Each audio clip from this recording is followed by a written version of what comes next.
Hej och välkomna! Idag ska jag prata om något annorlunda, nämligen copyright. Och det problem som jag på denna kanalen upplevt. Ja, jag gör mina recensioner lite annorlunda än övriga. Där alla andra sitter och pratar framför en kamera om en film och ibland visar lite klipp, om ens alls. Så vill jag låta filmerna tala. Därför gillar jag att ha lite längre klipp från filmerna som visar det jag försöker säga. Detta är en diskussion som jag haft i åratal med mina kollegor. Men lyckligtvis verkar mitt meddelande ha penetrerat deras kranie, då de accepterat att jag inte kommer att ändra på detta. Naturligtvis finns en anledning att nästan ingen kollar på den här kanalen, då det andra sättet uppenbarligen är mer populärt. Men jag gör inte dessa videor för att tjäna pengar, jag gör det för att det är kul. Jag är hellre opopulär och stolt över det jag gör än framgångsrik och inte kan stå för det jag håller på med. Med allt detta sagt så är det nu dags att gå in på dagens video. Naturligtvis innebär längre klipp från filmer att det kommer att leda till copyright-problem. Och oftast gäller det att bara klippa bort några sekunder här eller där. Men, då kommer vi till dagens ämne. Nämligen Diary of a Mad Black Woman. Recensionen börjar med att jag pratar om Helen. En hemmafru som blir utslängd av sin man. I videon som ligger uppe får man se en kort replik av mannen om att äktenskapet är över. What? There's no easy way to say this, but our marriage has run its course. It's over. Men i originalvideon så visar jag Helens reaktion. Och hur detta kom från ingenstans för henne. Jag skulle kunna berätta om detta, men jag vill inte hålla publiken i handen och ge en direkt åsikt om allt, utan jag vill att du som tittare ska få en känsla för filmen. Nästa scen jag pratar om är att Helen ber sig till sin mormor Madea, som är en väldigt udda person. Det visar jag med att Madea agerar udda, istället för att berätta om det. Don't shoot! It's Helen, your granddaughter. Don't shoot! What the hell? Madea är en känd figur och serien är känd för att Madea är just udda. Men för det som inte vet det tycker jag att det funkar bättre ifall man får se hennes udda sätt att agera på. Efter det pratar jag om att jag inte är målgruppen för filmen. I videon så fick jag klippa in en massa udda klipp från olika platser i filmen för att undkomma copyright. I originalvideon ligger scenen med motorsågen lite längre för att bygga upp till det visuella. Här kan man argumentera hur man vill. Ja, scenen är lång. Jag pratar över den. Now, I say half everything in here belong to her. Which half do you want? You want this half? You want this half?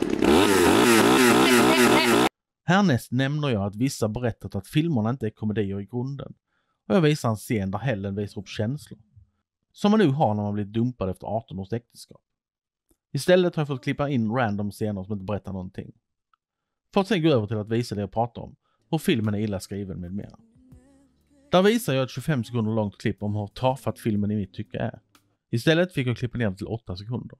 Som inte riktigt går på djupet på det jag vill säga. I always thought that if I did all I could, God would bless my marriage. That takes a lot more than you doing all you can. Och sen går jag vidare till att prata om klippningen. Där jag visar ett perfekt exempel på dålig klippning. Denna scenen är rätt lång, det är jag med på. Men det jag fått göra är att klippa ner från 55 sekunder till 20 sekunder. Det låter inte så farligt. Förutom att jag har behövt klippa upp exemplet jag använder mig av. Vilket tar bort lite av poängen. Vilket är synd.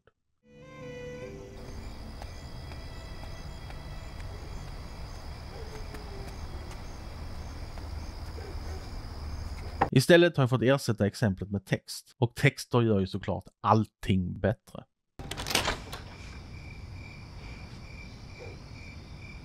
Efter det kommer min avslutning där jag visar lite naturbilder och platser. Vilket också blev copyrightat så jag fick byta ut halva. Vilket funkade i en version. När jag senare kollade igenom den så märkte jag att jag glömt förstora formatet på den nya bilden. Och när jag la upp den på nytt så kom det en ny copyright på videon. Och sist har vi ett litet kort klipp från rättegången där domaren och Madea har ett roligt replikskifte. Som jag inte kunde ha med i videon då klippet återigen var för långt. Från 19 sekunder ner till 7 sekunder. It won't happen again. Yeah, I bet. Bail has set at $5,000 for Miss McCarter, property or cash.